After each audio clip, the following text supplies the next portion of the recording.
Fried rice is a go-to dinner for our family on a busy night. This is a meal in one that makes use of rice, meat, vegetables that are cut up and already in the fridge from some previous meal. I like to think of these as planned-overs. I'm Julie Cascio with the University of Alaska Fairbanks Cooperative Extension Service and the Children's Healthy Living Project. So we're going to start by cutting up a bell pepper, and you can use any kind of bell pepper that you want. Today we have red because I think red is so pretty. We need to cut out the seeds. So we started by cutting off the top and the bottom and slicing that out. Take the seeds out, and I'm going to put them in this bin. They can go out to the compost later on. And then I'm going to make this flat and cut off some of these ridges because those are not as pretty. And we don't need those along with us. And then slice. Since I'm making a dice, because we're making fried rice today, I want the vegetables to be kind of similar sizes, so I'm looking for a 1/4 inch dice. So slice across, and often I'll do the whole bell pepper, even if I'm not going to use it all for my meal, whatever I'm making, because in our family, these are a great treat for snacking on during the day. Kids like it too. So we have the bell pepper almost cut up and ready to go. And I'm going to put over on the side of the cutting board, there we go, in a corner so that I can add it to my pan when I begin to do all of the vegetables. So let's cut up carrot next. For this, the carrot has been scrubbed. We're going to cut off the top and the bottom. And because my knife is about 6 inches long, I'm going to cut this into about 5 inches. And now I'm going to slice down. So these slices would be great if I had more than I needed for raw veggies, for dip for the children. And I'm going to take one way so that it's a nice flat base and do the same thing across. Because again, I'm looking for a dice. So it's approximately the same size dice as the red peppers are. And then with those slices, I come through and dice it.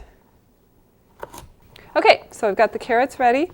I got a little pile of those over here next to my bell peppers. And this is the broccoli we're going to use. I can see that this is going to be more than a cup. Of course, as I said, you can always use more. So I'm going to slice it down the center, put aside that. That'll go back in the fridge for another meal. Take off the end.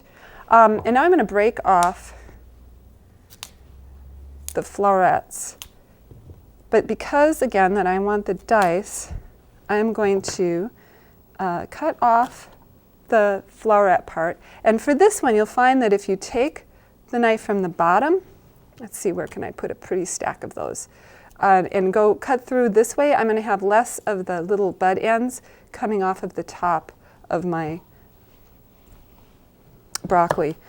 For the stem, sometimes, now this is pretty close to the top, so it's pretty tender, and I'm going to leave the peeling part, that outer layer on. If I was down farther, there was more stem here to take care of, then I might want to peel that stem first, because sometimes it's pretty woody, and dice it up as I diced up the carrot. And you saw that just a moment ago. Now, we're going to be cooking up the vegetables in a moment, but we're going to start with the eggs. And heating up the pan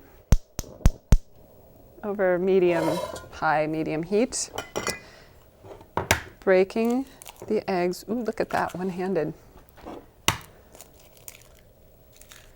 In.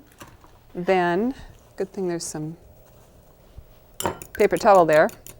Breaking them up like you would be scrambling an egg. I'm not touching the pan, I'm just putting my hands over the edge of the pan to see if it's warm enough yet. For eggs, we don't want real super high heat. A high heat is okay, or medium high. We just want it to be enough so that we get these eggs cooked as quickly as possible. So this egg is almost scrambled. There we go. That looks done. I'm leaving my flame on. I know that. If I have children here, I would want to be very careful. But as this egg is scrambled, I'm going to put it aside into the bowl. Add some more oil to the pan. Get that heating up. And I'm going to start adding the vegetables to this pan. I'm going to start with the carrots. They take the longest. And because we're doing a fried rice, they don't need to be super soft, but they need to at least be cooking a little bit.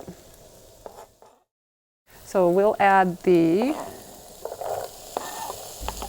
bell peppers next.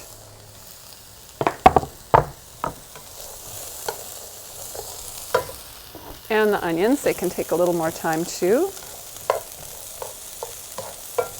Same kind of principle as if you were stir frying. Of course, if you didn't have fresh vegetables, you could use frozen vegetables. They are partially blanched though before they're frozen, so you wouldn't need as long of a cooking time for those. Keep that in mind. Another option would be canned, and they're going to be much softer, so basically you're just heating them for a short period of time if you're going that direction.